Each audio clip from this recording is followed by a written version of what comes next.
প্রধান উপদেষ্টা অধ্যাপক ডক্টর মোহাম্মদ ইউনূস এক কথার মানুষ। জাতীয় নির্বাচন ৩০ জুনের মধ্যেই হবে বলে জানিয়েছেন প্রধান উপদেষ্টার প্রেস সচিব।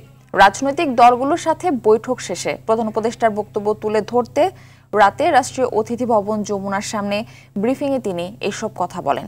তিনি বলেন, সংস্কার প্রক্রিয়া ২০ জুলাইয়ের মধ্যে হতে পারে। জুলাই হত্যার বিচার যত দ্রুত করা যায় সরকার সেই চেষ্টাই করছে।